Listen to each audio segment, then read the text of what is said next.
بسم الله الرحمن الرحیم. په دې ویډیو کې دا د موږ دریمه ویډیو ده او په دې ویډیو کې به زه تاسو ته دا وښیم چې څنګه د بورس د پیدا کولو او یا د پوهنتون د اډمیشن د اخیستلو لپاره اکاډمیک سی وي جوړولی شئ.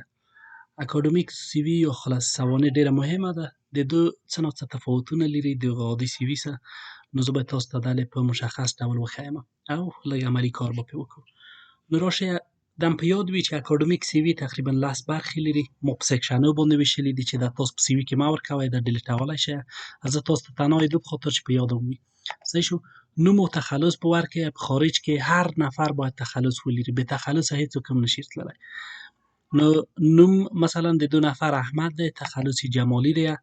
آدرس چې ورکوئ اول د کوڅې نمبر لیکل کیږي، د کوڅې نوم لیکل کیږي، بیا د کور نمبر لیکل کیږي، کوم کور نمبر لري، د ښار نوم لیکل کیږي او مملکت یا زیپ کود که ولرئ.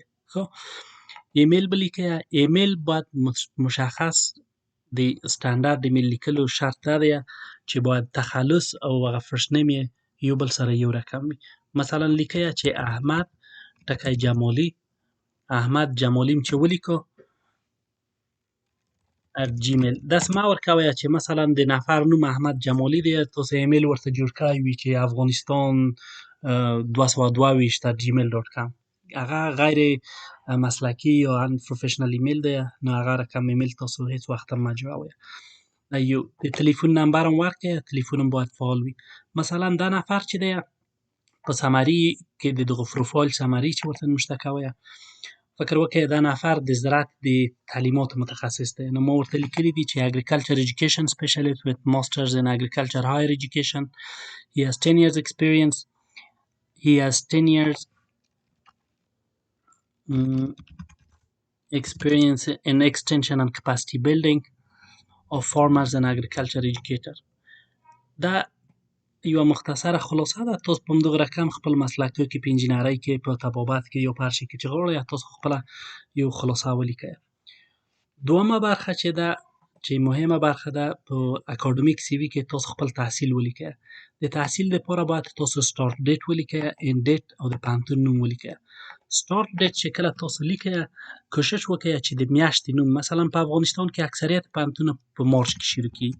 دا به مارچ نوشته کړئ، د مارچ 22مه مثلا د 2015 کال. صحیح شو. او اینډ ډیټ چې دی په عین رقم به ورکړئ، مثلا ډسمبر 10 د 2009 کال. فکر وکړئ دا هم ورته ولیکو. نو بیا به فاصله ورکړئ، یو ټپ به ووهئ، د پوهنتون نوم به نوشته کړئ، مثلا کابل یونیورسيټي. صحیح شو. دا هم چې ولیکو د دو ته لاندې به دغه د ډیګري نوم ور ولیکئ. مثلا تاسو ورته وایئ چې بیچلر ډیګري، یا مثلا تاسو ماستري کړې یا پی ایچ ډي کړې ده، یا هر شی هم چې کړي وو هغه به دلې ولیکئ چې بیچلرز ان اګریکلچر. په دو ځای کې د سیمینار یا د مونوګراف هغه هر شی هم چې لیکلي وو د دو نوم به مشخص، هغه ټایټل به په مشخص شکل ور ولیکئ. مثلا زه دلې ور لیکم چې nematode infestation in control trials of tomato plant in Kabul University farm. مثلا farm greenhouse باید وښیه. مثلا دغه د تاسو د ریسرچ ټایټل دی، دا هغه مونوګراف یا هر شی هم چې لیکلي دي دا باید په مشخص ډول دلې ورته واچوئ. نو په همدغه رقم تاسو خپل ایجوکیشن ټول ور واچوئ. مثلا که ماستري کړې وه د ماسترۍ دپاره عین میتود سټارټ ډیټ او اینډ ډیټ او د پوهنتون نوم او ډیګري او په عین وخت کې د تیسس یا د مونوګراف ټایټل هم باید ور واچوئ. ستو دریم سیکشن ته چې ډېر مهم سیکشن دی هغه د ټیچینګ او د سوپروایزینګ ایکسپیرینس ده. تاسو امکان لري ډېر کارونه کړي وي په پروژو کې، په هر ځای کې لګیا وئ. د کابل د پوهنتون استادان 40 وظیفې لري هر یو. نو تاسو هم کړلی شئ هغه شیان واچوئ، مګر هغه به په بعدي برخه کې وغږیږي. اوس تنها تاسو کوشش وکړئ چې په اکاډمیک یا هغه ټیچینګ ریلیټډ ایکسپیرینس هم چې ده فکر وکړئ چې تاسو په پوهنتون کې وئ. نو د دو دپاره به بیا سټارټ ډیټ ولیکئ. مثلا تاسو وایئ چې په جون په 22 د 2009 او اینډ ډیټ به یې دلې ور ولیکئ چې تر ډسمبر 10 د 2015 نه پورې. مثلا دا ولیکو 2 ټابه به ووایه، په دو ځای کې به دالې ور ولیکئ. ما دالې ویلي وو چې بیا د پوزیشن ټایټل لیکئ. صحیح شو. د پوزیشن ټایټل د تاسو دالې کې ور ولیکئ مثلا ریسرچ اسسټانټ، یا ورته وایئ چې ټیچینګ اسسټانټ. د استاد سم کومک کړی دی، تخته ورته پاکه کړئ، درسي مواد ورته جوړ کړئ، د امتحانونو په برابرولو کې کومک ورسره وکړئ، د پارچو په ارزیابۍ کې کومک ورسره وکړئ. دا د ټیچینګ اسسټانټ کار دی. دا هم چې ور ولیکو، د پوهنتون نوم ولیکئ، کابل یونیورسيټي، یا ورته لیکئ چې فاکلټي اف اګریکلچر. صحیح شو. په همدغه رقم دا هم چې کله ولیکو، دالې بیا 3 دانې مهمې وظیفې، مثلا تاسو ورته وایئ چې student paper grading، assisting مثلا professors in organizing research trials. مثلا دغه 2 وظیفې تاسو ور واچولې، دا هم چې ورکړلې، دا به بولټ کړئ. د 3 نه ډېر مه ورکوئ. صحیح شو. نو په همدغه رقم تاسو نور اکسپیرینس هم دلې ور اچولی شئ. بله مهمه برخه چې ده، یا 4م سیکشن چې دی، هغه پابلیکیشنونه دي یا د ریسرچ مقالې دي. د ریسرچ مقالې باید په یاد وي چې په سټنډرډ شکل باندې چې تاسو لیکئ، نو تاسو باید هغه خپلې مقالې د دغه ریفرنس د سیکشن نه فکر وکړئ چې 2 نفر د ژورنال یوه مقاله چاپ کړې ده. نو نوم د دغه نفر چې و اجمل و، او نه پوهېږم د دغه نفر نوم ما دلته چی ورکړی و، زه به یې ورنوم وګورم د دغه خان صاحب. نو دلې به راشو، احمد جمالي دی. صحیح شو. احمد جمالي دپاره موږ د یوې مقالې هغه په اکاډمیک شکل ریفرنس لیکو.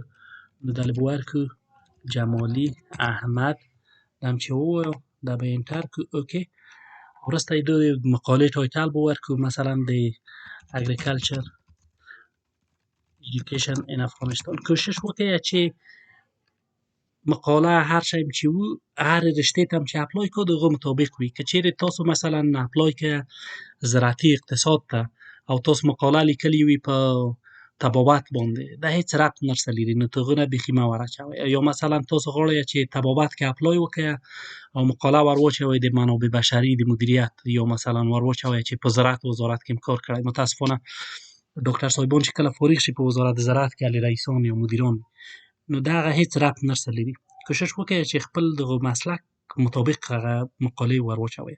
نو دا هم چې ور واچوو، د ژورنال ارټیکل ده، او وروسته یې دونه مثلا کال په کوم کال کې چاپ شوې ده، په 2010 کې چاپ شوې، پابلیشر یې څوک دی، مثلا السویر دی، او والیم یې مثلا 2 دی، او ایشو یې 12 ده. فکر وکړئ دا هم مشته کړو. دا هم چې دلې ورکړه، د ده به دلې په ساده شکل باندې دغلې ورته راشي، ببګلو دا په تلر کې د دو ځای نه. نو د تاسو دغه مسلکي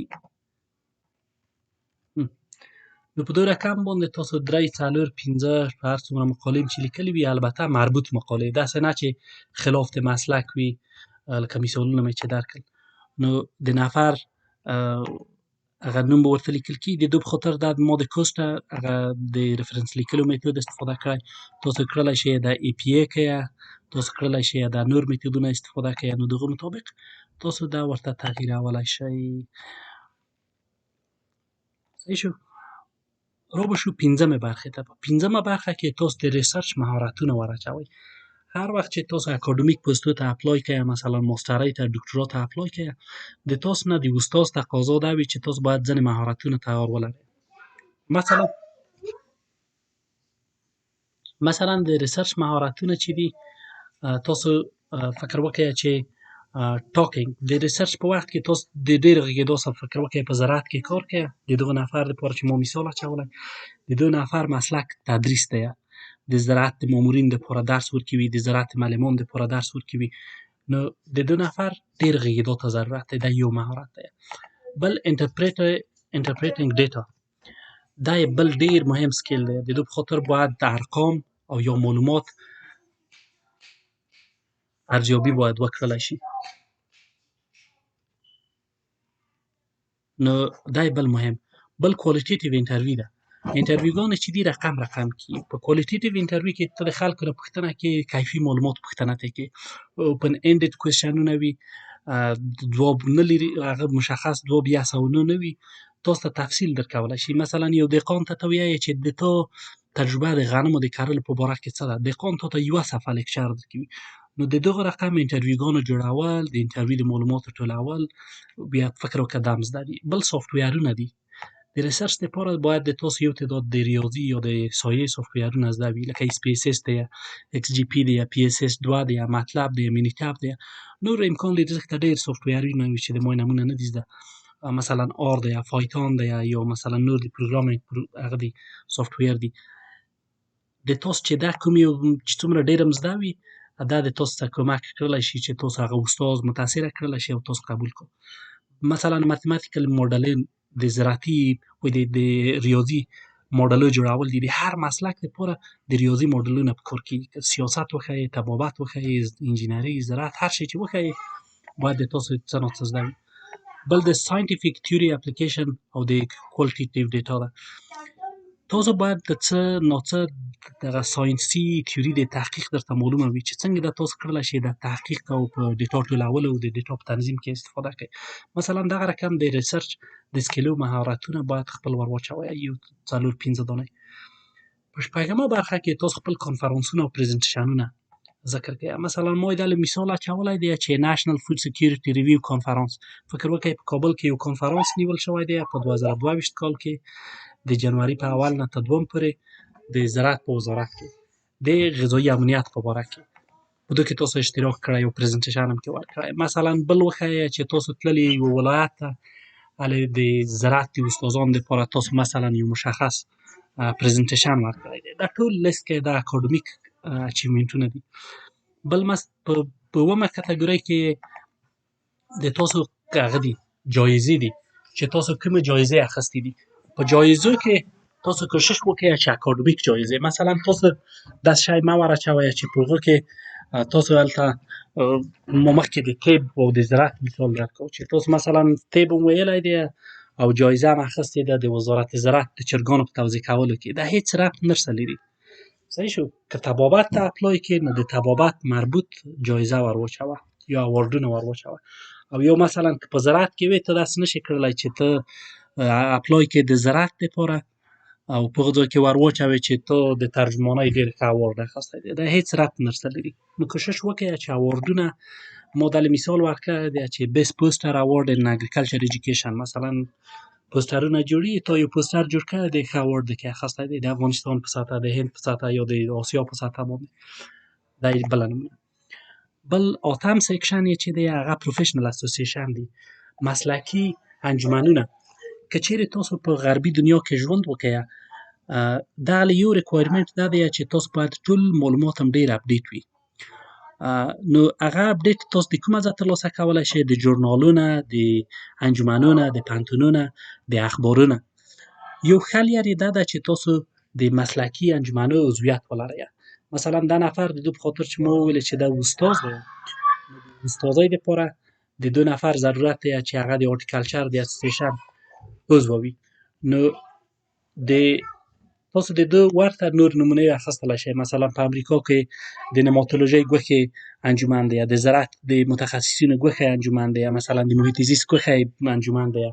بیا هر انجمن چې دی هغه ژورنالونه لري، هغه نور شیان لري چې کله تاسو عضویت واخلئ، کنفرانسونه لري، د پوسټرو مقابلې لري، تاسو په کې ګډون کړلی شئ. یوه ښه ګټه ده. بل به راشو، اوس به امپلایمنټ ته راشو. امپلایمنټ هغه کوم شیان چې تاسو تر اوسه یادول اکاډمیک شیان هم چې وو، هغه د تاسو اکاډمیک شیان وو چې هغه د سی وي لپاره مهم دي. امپلایمنټ کې تاسو داسې شیان ور واچوئ چې مثلا تاسو علاوه د دې چې د زراعت استاد وئ، په یو دکان کې هم کار کوو. دا یوه تجربه ده. امپلایمنټ د دکان منیجر وي، مثلا یا د ګاز سټیشن منیجر وي، یا مثلا په یو ځای کې ترجمان وي. دا ور واچوئ، دا د تاسو امپلایمنټ حسابي. د اکاډمیک اکسپیرینس لپاره هم ګټه نه لري. صحیح شو؟ په 10م قدم کې د تاسو ریفرنسونه دي. ریفرنسونه چې د تاسو نه غواړي معمول 2-3 ریفرنس درڅخه غواړي. ښه ریفرنسونه د تاسو استادان کېدلی شي، د دو په خاطر چې اکاډمیک دنیا کې استاد د استاد په خبر باندې پوهېږي. که چیرې د کابل پوهنتون نه یا د کابل طبي پوهنتون نه یا د پولیتخنیک یا د انجینرۍ د پوهنځۍ نه تاسو څه یو بل ملک ته یو استاد د بل استاد په خبر باندې اسانه پیدلی شي. نو تاسو کوشش وکړئ داسې استادان پیدا کړئ چې د تاسو لپاره ریفرنس واخیستلی شي، انګلیسي یا دغه ملک ژبه یې زده وي چې اسانه ځواب خلکو ته ورکړلی شي. او یو یا دوه د تاسو باید سوپروایزران وي. سوپروایزران هم هغه څوک دي چې هغه د تاسو نظارت کو، د تاسو حاضري درته امضا کوي او د تاسو معاش په حساب درکوي. هغه نفر باید ووایي چې دا نفر د ما سره کار کو، تجربه لري، صادق دی، تکړه سړی دی، په وخت باندې رسي، غیر حاضري نه لري، غلا نه کو، مثلا صداقت لري، هانسټي او انټیګریټي لري.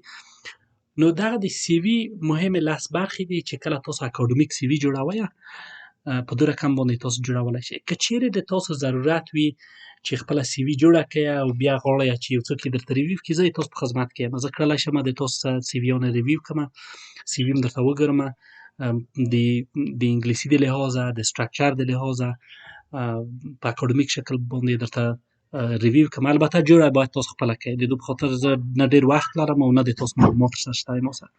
تاسو یې جوړه کړئ.